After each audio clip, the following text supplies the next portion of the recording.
Bonjour, je suis Patrice Diakité, coach en validation des acquis par l'expérience. Donc nous allons aborder ensemble la deuxième partie de comment gérer les pièges courants et comment répondre aux attentes du jury concernant la validation des acquis par l'expérience et en l'occurrence la rédaction du livret 2. Donc, centrer son récit sur les résultats et l'impact de ses actions. Donc, nous allons observer ici 4 points. Le premier point, c'est de ne pas contenter de décrire les tâches, mais prouver l'efficacité et l'impact des actions menées. C'est un aspect qui est hyper important. Pour vous donner un exemple, actuellement, je travaille sur plusieurs dossiers, j'accompagne plusieurs personnes sur plusieurs dossiers. Et lorsqu'il s'agit de parler des activités, des missions, quand on regarde les explications, on a le sentiment de consulter une fiche de poste. Une fiche de poste. Faire cela, c'est hors sujet. Parce que ce n'est pas ce qu'attend le jury. Ce que le jury souhaite, c'est qu'effectivement, vous décriviez ce que vous faites, mais pas simplement dire analyse des dossiers, rencontre avec le client, contact avec les partenariats. Non, c'est pas bon, c'est pas ça. Même si dans le concret c'est ce que vous faites, même si c'est ce qu'il faut dire, le problème ici c'est comment vous le dites. On n'est pas dans un descriptif de poste. Donc le mieux, pour pouvoir répondre à ce genre de demande, le mieux, c'est de prendre un exemple concret. Vous prenez un exemple concret et à travers cet exemple, vous détaillez chaque action, chaque tâche que vous accomplissez. Et ça, c'est merveilleux. Bien entendu, il faudra utiliser le « je » puisqu'il s'agit de vous.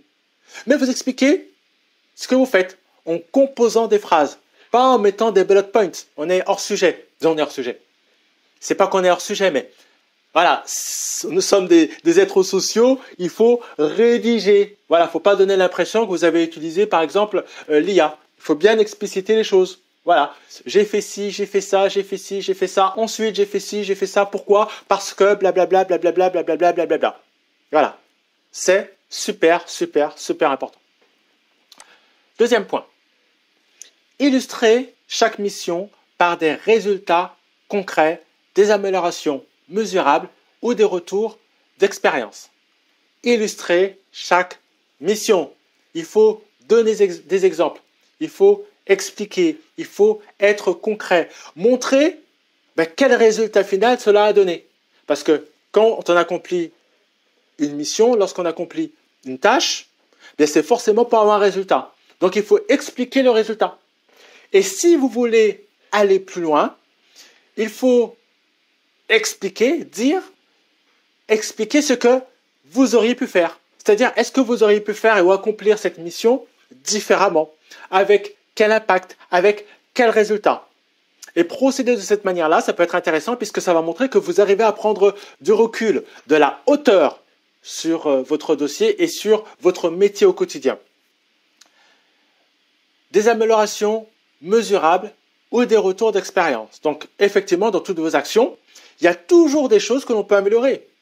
Donc, ayez un œil critique. Parce qu'on n'est pas dans le monde des oui-oui. Tout n'est pas limpide. Il y a forcément des difficultés, il y a forcément des frictions. Parlez-en, mettez-les en évidence. Comme ça, ça va appuyer votre compétence. Parce que c'est dans la difficulté qu'on montre qu'on est un expert, qu'on est compétent. C'est un peu comme le football. C'est vrai que j'aime bien prendre l'exemple du football. Jouer au football, par définition, c'est facile. Puisque l'objectif, c'est de mettre le ballon au fond de la cage. Donc c'est facile. Mais par contre, si je vous mets 10 bonhommes, plus le gardien, là, ça va être beaucoup plus facile pour marquer le but. Mais si vous y arrivez, vous allez montrer que vous êtes un spécialiste. Vous allez montrer que vous maîtrisez les gestes techniques, que vous savez dribbler, que vous savez marquer, que vous savez jouer en équipe. Vous voyez, on arrive à lire dans la difficulté un ensemble de qualités. Et bien là, c'est exactement pareil. Ne vous contentez pas d'expliquer les choses, sans donner des exemples de difficultés que vous avez rencontrées, pourquoi vous les avez rencontrées, comment vous les avez surmontées, qu'est-ce que vous avez mis en place pour que cela ne se reproduise pas. Et si vous avez cette démarche-là dans la rédaction de votre livret 2, vous avez tout compris et certainement que vous allez convaincre votre jury. En fonction de votre domaine, mettez en avant l'efficience, l'innovation, la manière dont vous avez résolu des problèmes. Et ça, c'est super important. C'est un peu l'idée qu'on a vue précédemment. Autre aspect important, toujours utiliser des exemples chiffrés. J'ai eu à accompagner des personnes pour refaire des CV. Donc, je travaille avec des personnes qui ont travaillé dans la restauration, qui recherchaient un poste. Donc, par exemple, pareil, ils mettaient des bullet points du genre service à table, débarrassage, facturation. OK. Si dans ce cas-là, on mettait par exemple service à table, entre parenthèses, 20 personnes. Ah, et bien là déjà, le recruteur va se dire, ah ben tiens, cette personne, elle a la capacité de pouvoir servir une vingtaine de personnes à elle toute seule. Donc ça donne un élément concret sur la capacité de la personne. Donc là c'est pareil. À chaque fois que vous allez parler d'une expérience professionnelle, d'une mission, essayez de l'illustrer au maximum par des chiffres, par des lieux, par des données.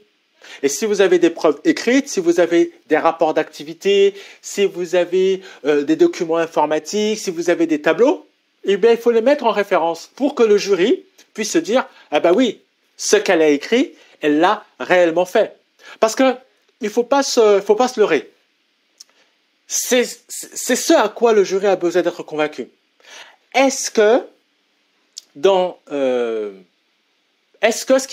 les informations qui sont dans le livret 2 sont véridiques? Aujourd'hui, avec les outils que l'on dispose, tout le monde peut être n'importe quoi. Mais le seul moyen qu'on a à notre disposition pour appuyer nos propos, pour prouver ce que l'on fait, c'est de donner des chiffres, c'est de donner des lieux, c'est de citer des noms des personnes. Pourquoi? Tout ça, parce que cela va vous rendre crédible. Et c'est ça que maintenant le jury a besoin d'être convaincu. C'est votre crédibilité. C'est de prouver que vous avez réellement réalisé ces tâches. Donc, voilà ce que je voulais voir avec vous aujourd'hui. On se dit à demain pour la prochaine vidéo.